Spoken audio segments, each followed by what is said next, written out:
Good evening, everyone. Just ahead on Eyewitness News. The fire is still not out, and already a dispute over the cause of the Exxon blaze. The explosion leaves many questions of why from Exxon's neighbors. Why, for example, an alarm siren didn't go off when the explosion happened.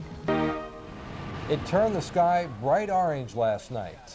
And tonight, the fire is still going at Exxon. Good evening, everyone. It's only preliminary, but state police may have a cause for the Exxon fire.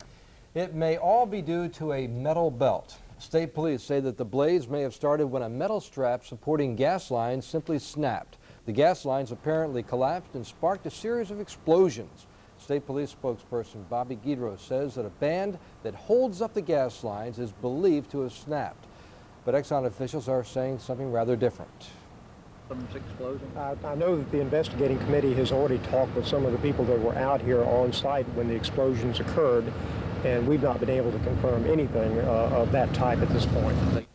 And Exxon officials say that they will begin their own investigation when the fire burns itself out. Our own Dan Cambry has been at Exxon all day, and right now he's got the prime seat to see what's going on at the chemical plant. He's up in a helicopter. Dan, you got to talk with some Exxon workers today. What are they saying about the explosion?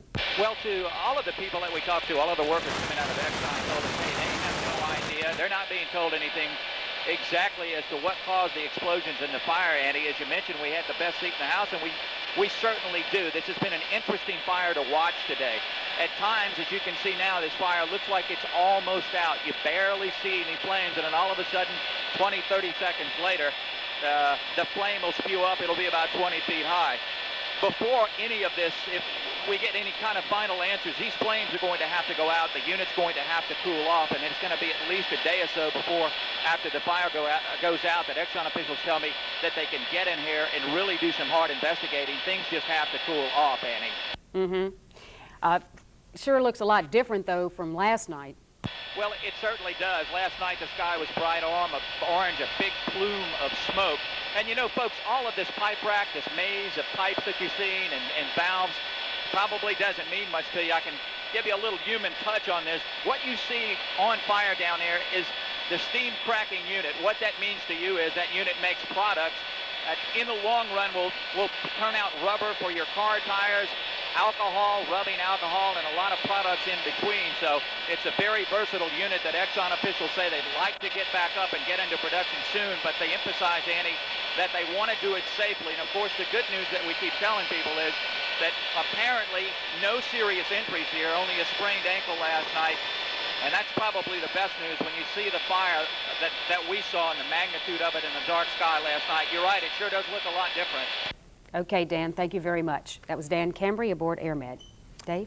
And let's take a look at last night. Dozens of workers running from a plant that shook, sending flames hundreds of feet into the air.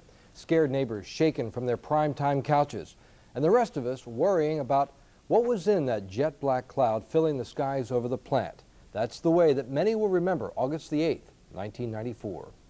That scared me more than anything I've ever been scared for in my life, because I mean, my life, you know, it didn't dawn on me until after we got to a safety point what could have happened. Well, it shook whenever it first happened. I mean, probably for about a couple of seconds at the most. It shook us in the rack a little bit. Richard and Scott Martinez, brothers and fellow workers here at the Exxon chemical plant, frozen in place momentarily when the cracking unit exploded just before 8 o'clock last night. You could see the flames and the smoke for miles, flames shooting hundreds of feet into the air. Fire hoses barely made a dent. City police closed the interstate, at least for a while. People turned off air conditioners and fans, fearing that smoke, the thick, billowy smoke, was poisonous. Area monitoring at the burning plant, however, showed that it was not. Some were ready to evacuate, but that too was unnecessary. The cracking plant, which takes oil byproducts and boils them down to make other chemical products, would burn on for hours. Calm winds saved the day and the night. For 3.5 hours, firefighters battled the blaze, finally bringing it under control. The big news, and of course the best news, was that no one was killed or seriously injured. A miracle when you consider the potential.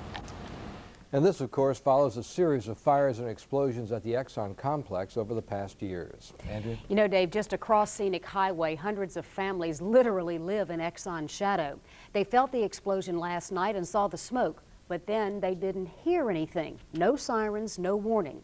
Bob Goldberger reports the city just installed an elaborate loudspeaker system for just such an occasion, but decided not to use it.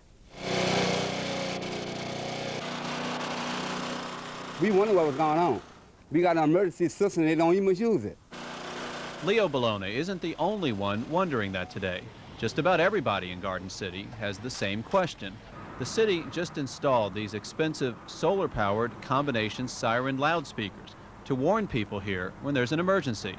But while flames were licking the sky in a chemical fire at Exxon practically across the street from Maybell, London, the sirens were silent. 3 or 4 weeks ago, they tried it out and had us all running out of our house, you know, wondering what was going on and everything.